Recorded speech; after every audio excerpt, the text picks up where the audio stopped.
Rain struck the windshield in violent waves while the city blurred into streaks of white and grey beyond the glass. The steering wheel tightened beneath your hands, your jaw locked, your chest burned. The words still echoed in your mind. What he said to you.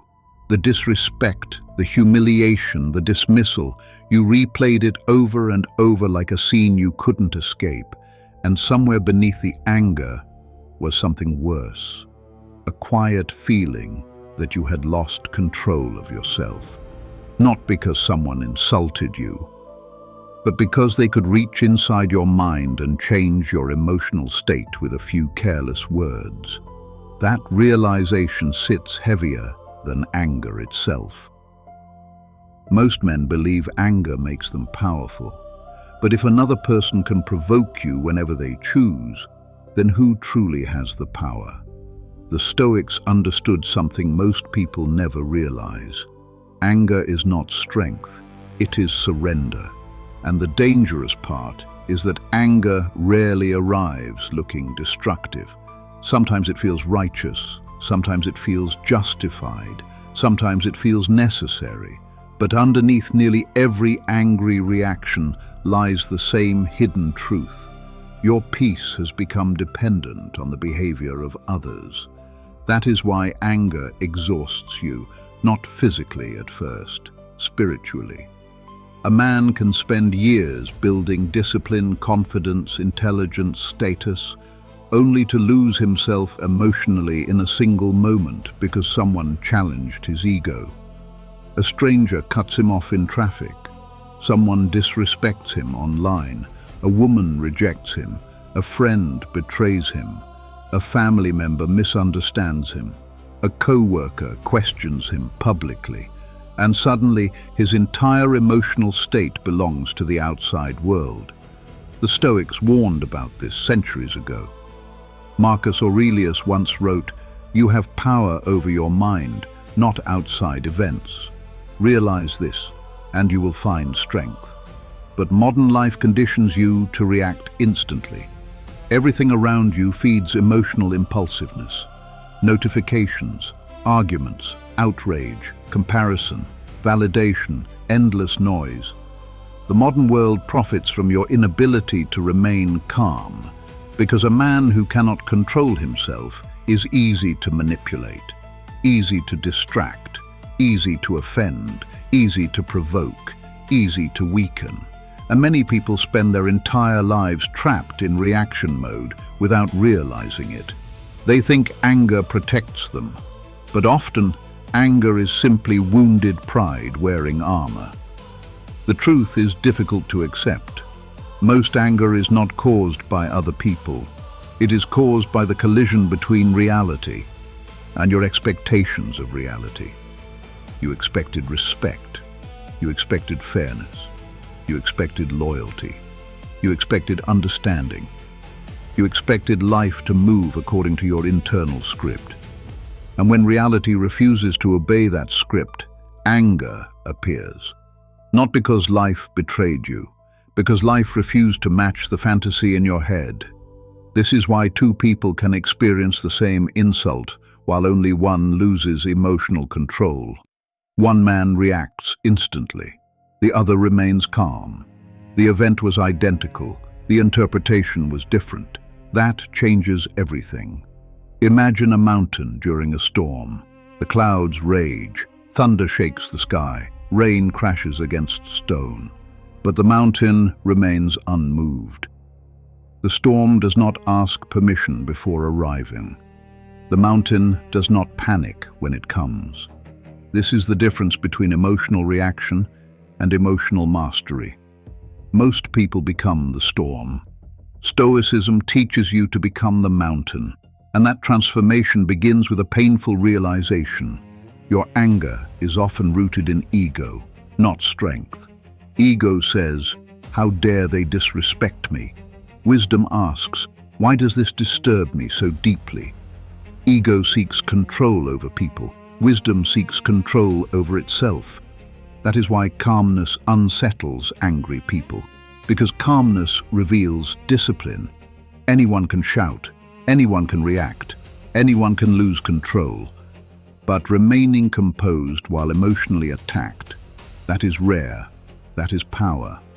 Think about the moments you regret most, the words spoken too quickly, the relationship damaged permanently, the decision made emotionally, the explosion that solved nothing, the message you wish you never sent, the look on someone's face after you lost control. Anger promises relief, but usually leaves destruction. The Stoics did not teach emotional suppression. This is important. They were not cold men pretending not to feel. They understood grief, loss, betrayal, fear, loneliness. Marcus Aurelius ruled during war, plague, political betrayal, and unimaginable pressure. Yet his writings remain calm, reflective, almost hauntingly composed. Why?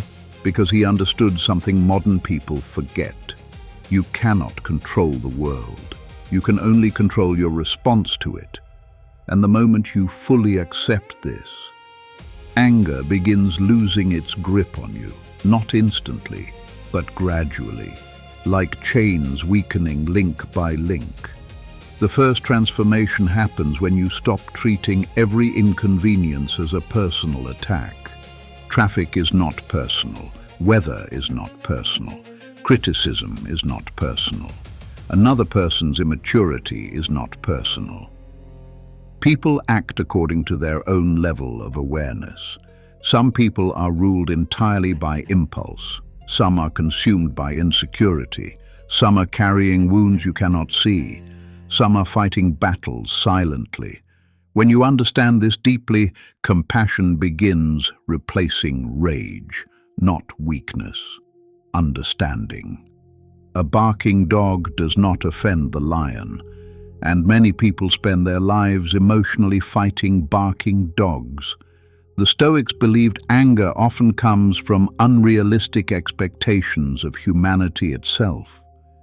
You expect honesty from dishonest people, loyalty from selfish people, wisdom from emotional people, peace from chaotic people, then become shocked when they behave according to their nature.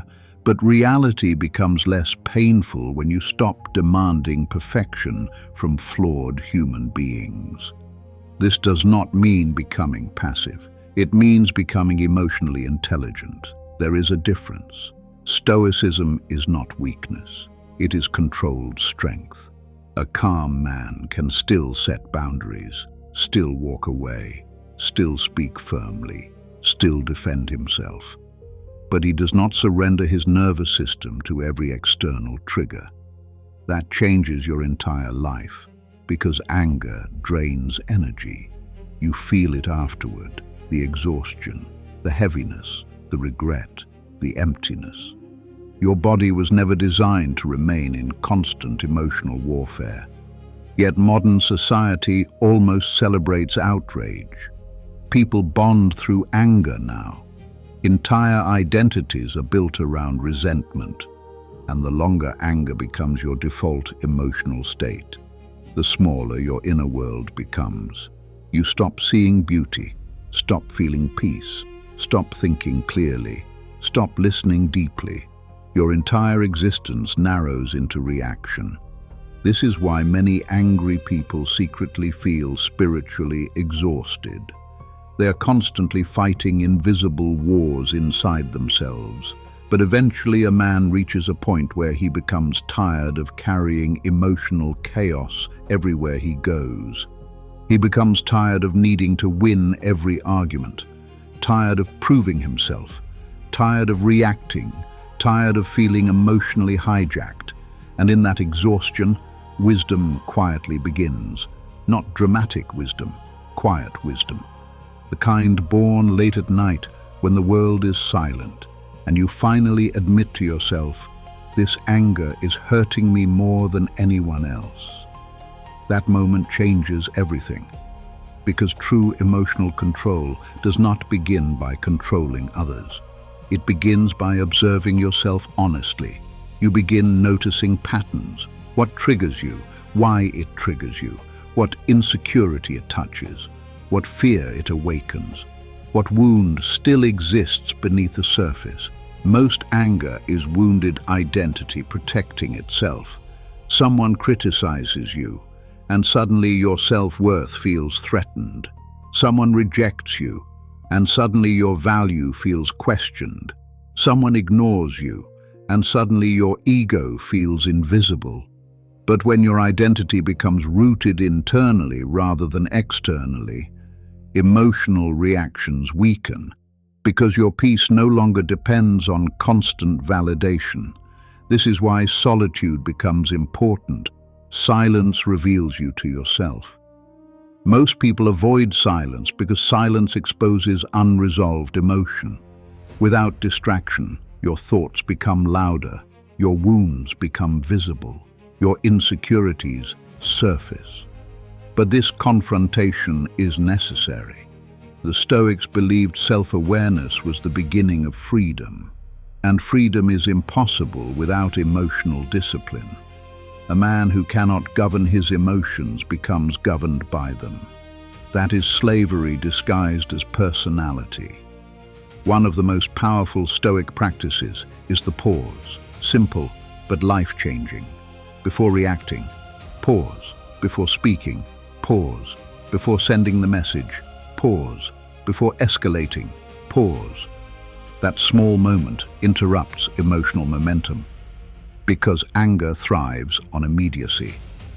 Wisdom requires space, and often after a few seconds of silence, you realize something extraordinary. The reaction was unnecessary. Not every insult deserves a response. Not every opinion deserves defense. Not every misunderstanding deserves explanation.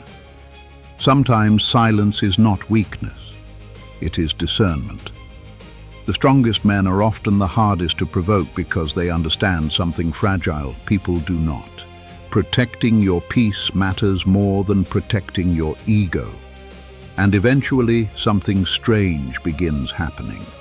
The things that once controlled you stop controlling you. Not because life became easier, because you became steadier. Someone insults you, and you remain calm. Someone misunderstands you, and you no longer feel desperate to explain yourself. Someone rejects you, and your identity remains intact. That emotional stability changes your presence entirely. People feel it. Calmness has gravity. Most people walk through life emotionally scattered, pulled in every direction by impulse. But disciplined calmness feels rare now, almost intimidating. There is something deeply unsettling about a person who cannot easily be emotionally manipulated. And perhaps that is the true meaning of strength, not domination, not aggression, inner steadiness, the ability to remain anchored while chaos surrounds you, like firelight inside a storm.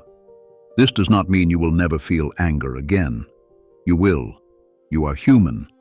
But now anger becomes information rather than identity. You observe it, study it, understand it, instead of becoming consumed by it. That distinction changes everything. The Stoics often reflected on mortality because it stripped away emotional pettiness. One day, all arguments end, all pride fades, all status disappears, and suddenly many things that once felt unbearable begin looking incredibly small. Life becomes lighter when you stop treating every inconvenience like a catastrophe. Peace enters quietly, not all at once, but gradually. You begin speaking slower, listening deeper, reacting less, observing more. You stop needing to dominate every interaction, because you realize calmness itself carries authority. There is an ancient kind of masculinity hidden in emotional restraint, not passive weakness, composed strength, a sword that remains sheathed because it no longer needs to prove it exists. That is what Stoicism ultimately teaches, not emotional numbness, emotional mastery. And perhaps the greatest realization of all is this: people who are easily angered are often deeply controlled by the world around them. But people who master themselves become free. Free from constant emotional turbulence, free from manipulation, free from the exhausting need to react to everything. And in that freedom, you finally begin experiencing something rare in the modern world: inner peace. Not temporary pleasure, not distraction, not ego validation. Peace.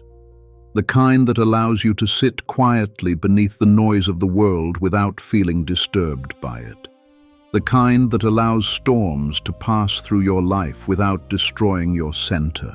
The kind that cannot be purchased, faked, or given by another person, only earned through reflection, discipline, awareness, patience, humility. And perhaps that is why the Stoics remain timeless. Because they understood that the greatest battle a man will ever fight is not against the world, but against the chaos within himself. And the man who conquers that chaos becomes untouchable.